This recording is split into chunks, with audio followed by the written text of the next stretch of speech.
নমস্কার বন্ধুরা, আজকের রেসিপি ফুলকপি। তবে ফুলকপি দিয়ে দুটো রেসিপি বানাবো। আশা করি আপনাদেরও ভীষণ ভালো লাগবে। আর ফুলকপি তো অনেকভাবে খেয়েছেন, তবে এইভাবে বানিয়ে খেয়ে দেখবেন, দুপুরবেলা গরম ভাতে আর কিচ্ছু লাগবে না। আর দুপুর না, শুধু রাতের ডিনারেও কিন্তু এই ফুলকপির তরকারিটা দিয়ে আপনারা খেয়ে নিতে পারবেন।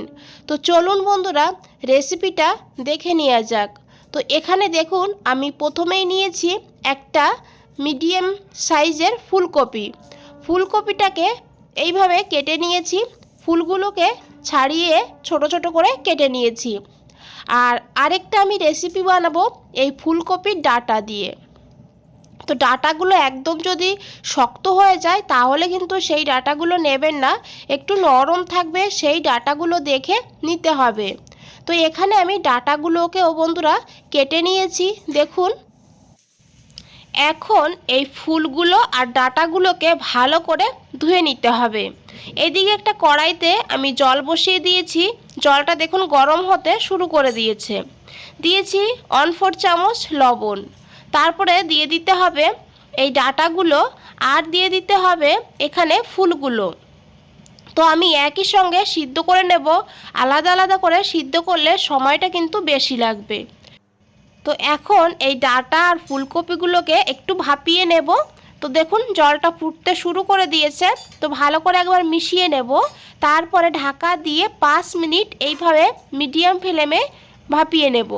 5 মিনিট পর ঢাকনাটা খুলে নিয়েছি। আশা করি দেখে বুঝতেই পেরেছেন বন্ধুরা, ফুলকপি আর ডাঁটাগুলো কিন্তু অনেকটা সফট হয়ে গিয়েছে। এখন গ্যাসের ফ্লেমটা অফ করে দিয়েছি। আর এখন এই ফুলগুলোকে আগে তুলে নিতে হবে।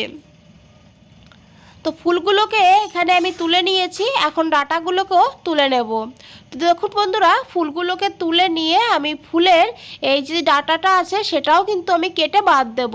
তো এই রেসিপিটা শুধু ফুল দিয়েই তৈরি করব, সেই কারণে।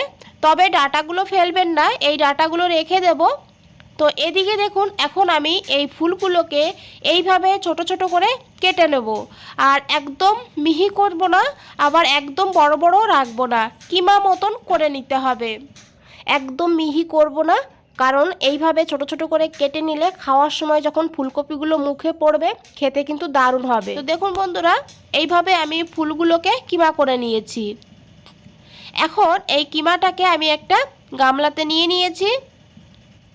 আর এখন এর ভিতরে দিয়ে দেব পেঁয়াজ। এখানে আমি ছোট সাইজের একটা পেঁয়াজ ছোট ছোট করে কেটে নিয়েছি। দিয়েছি কাঁচা লঙ্কা কুচি, আর দিয়েছি এখানে লবণ। লবণটা আগেও দিয়েছিলাম, সেই কারণে কিন্তু লবণটা বুঝে দিতে হবে। দিয়েছি অল্প করে হলুদের গুঁড়ো, আর দিয়েছি এখানে অল্প করে গরম মশলার গুঁড়ো। আর কোনো মশলা এখানে ব্যবহার করব না। আর দিয়েছি এখানে 1.5 চামচ বেসন। বেসনটা খুব বেশি দেবেন না, এইভাবে 1.5 চামচই বেসন দিতে হবে। এখন খুব ভালো করে মিশিয়ে নিতে হবে। তো দেখুন বন্ধুরা, খুব ভালো করে মিশিয়ে নিয়েছি ফুলকপির সঙ্গে বেসন আর মশলাগুলো। এদিকে আমি 2টো ডিম নিয়েছি, ডিম দুটোকে একটা বাটিতে নিয়ে নিয়েছি। আর এখন দিয়েছি একটু লবণ। লবণটা দিয়ে ভালো করে ডিমটাকে ফেটাতে হবে। এইভাবে আগে ডিমটাকে আলাদা করে ফেটিয়ে নেবেন। আর দেখুন বন্ধুরা, ডিমটাকে খুব ভালো করে ফেটিয়ে নিয়েছি। তো এখন এই ডিমের ঘোলটা দিয়ে দেব এই ফুলকপির মধ্যে।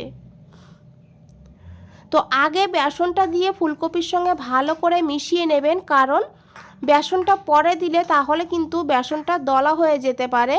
তো সেই কারণে আগে বেসনটা দিয়ে ভালো করে মেখে তারপরে ডিমটা দিলে তাহলে কিন্তু আর দলা হবে না। তো দেখুন ফুলকপিটার সঙ্গে ডিমটাকে ভালো করে মিশিয়ে নিয়েছি। তারপরে দিয়েছি একটু ধনেপাতা কুচি। ধনেপাতাটাকে দিয়েও খুব ভালো করে মেখে নিয়েছি। এখন 5 মিনিটের জন্য রেস্টে রেখে দেব।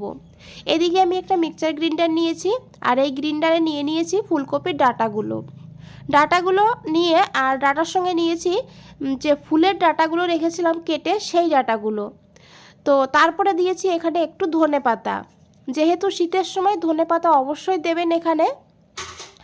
আর এখন এটাকে বন্ধ করে একদম পেস্ট করে নেব। যদি জলের প্রয়োজন হয় 1 থেকে 2 চামচ জল দিয়ে ভালো করে বেটে নিতে হবে। এদিকে আমি একটা প্যানে দিয়েছি 1 চামচ সরষের তেল। তেলটাকে ভালো করে গরম করে নিতে হবে। তারপরে ফুলকপি আর ডিমের মিশ্রণটা দিয়ে দিতে হবে। এইভাবে একটু চামচ দিয়ে ছড়িয়ে দিয়েছি আর এখন ঢাকা দিয়ে মিডিয়াম ফ্লেমে 2 মিনিট রেখে দিয়েছি। 2 মিনিট পর ঢাকনাটা খুলে নিয়েছি। তো এখন এটাকে উল্টে দেব। তো এখন যেহেতু নরম আছে তো এইভাবে উল্টানো যাবে না। তা আমি কি করেছি, একটা প্লেটে নিয়ে তারপরে এটাকে উল্টে দিয়েছি। দেখুন নিচের সাইডটা কিন্তু বেশ ভালোভাবে হয়ে গিয়েছে, এখন উপরের সাইডটা হলেই হবে। তো 2 মিনিটের জন্য আবারও রেখে দিয়েছিলাম ঢাকা দিয়ে। 2 মিনিট পর ঢাকনাটা খুলে নিয়েছি। এখন কিন্তু এটাকে নামিয়ে নিতে হবে, নামিয়ে ঠান্ডা করে নেব। তো এই অমলেটটা যত সময় ঠান্ডা হচ্ছে তত সময় কিন্তু আমি এই ডাটার রেসিপিটা বানিয়ে নেব। এদিকে আমি একটা কড়াই বসিয়ে দিয়েছি 2 চামচ সরষের তেল। রান্নাটা অবশ্যই সরষের তেলেই করবেন। দিয়েছি 2টো শুকনো লঙ্কা আর তারপরে দিয়েছি এখানে 1/4 চামচ কালো জিরা। আর দিয়ে দেবো এখানে একটুখানি হিং, অল্প করে একটু হিং দিতে হবে। যদি হিংয়ের ফ্লেভার ভালো লাগে দিয়ে দেবেন। আর তারপরে দিয়েছি এখানে 1/4 চামচ হলুদ। তেলের উপরে হলুদ দিলে কালার কিন্তু খুব সুন্দর হবে। আর গ্যাসের ফ্লেমটা অবশ্যই লোতে রেখে দিতে হবে। তারপরে এখানে আমি একটা মশলা দিয়ে দিয়েছি। তো মশলাটা কি করে বানিয়েছি সেটা দেখিয়ে দেব। তো জারটা ধুয়ে অল্প করে জল দিয়ে দিয়েছি আর এখন খুব ভালো করে মিশিয়ে নেব। মশলাটা কিন্তু আমরা কষাবো না, এমনি এইভাবে একটু মিশিয়ে নেব। মিশিয়ে নেওয়ার পরেই এখানে দিয়ে দিতে হবে বেটে রাখা ফুলকপির ডাঁটাগুলো। আর এখন খুব ভালো করে মিশিয়ে নেব। তো আপনারা যদি একটু মিষ্টি মিষ্টি পছন্দ করেন তাহলে কিন্তু এখানে একটু চিনিও অ্যাড করে দিতে পারেন। তো দেখুন বন্ধুরা খুব ভালো করে মিশিয়ে নিয়েছি। এখন 2 মিনিটের জন্য ঢাকা দিয়ে রেখে দেবো মিডিয়াম ফ্লেমে। এখানে দেখুন আমি মশলাটা কিভাবে বানিয়েছি। নিয়েছি 1 চামচ পোস্ত, 1/2 চামচ নিয়েছি এখানে সাদা সর্ষে আর 1/2 চামচ নিয়েছি কালো সর্ষে। তো আপনারা যে কোনো একটা ধরনের সর্ষে দিয়েও বানাতে পারবেন। তো এখন জল না দিয়ে প্রথমে আমি একটু গুঁড়ো করে নিয়েছি। দেখুন এইভাবে গুঁড়ো করে নিলে তাহলে কিন্তু খুব ভালো করে এটাকে বাটা যায়। তো তারপরে 2টো কাঁচা লঙ্কা দিয়েছি। ঝালের পরিমাণটা আপনারা আপনাদের প্রয়োজন মতো নিয়ে নেবেন। দিয়েছি পরিমাণ মতন লবণ আর দিয়েছি একটু জল দিয়ে একদম মিহি করে পেস্ট করে মশলাটা দিয়ে দিয়েছি। তো এইভাবে একবার নিরামিষ ফুলকপির ডাঁটা রান্না করে খেয়ে দেখবেন, গরম ভাতে দুপুরবেলা আর কিচ্ছু লাগবে না। আমাদের বাড়িতে অনেক সময় হয় কেউ নিরামিষ খায়, কেউ আবার কিন্তু আমিষ খায়। তো যারা নিরামিষ খায় তাদের জন্য এই রেসিপিটা বানিয়ে নিতে পারেন। তবে এই দুটো রেসিপি বানিয়ে নিলে আর কোনো কিন্তু অসুবিধা হবে না। তো দেখুন এইভাবে একদম শুকিয়ে নিতে হবে।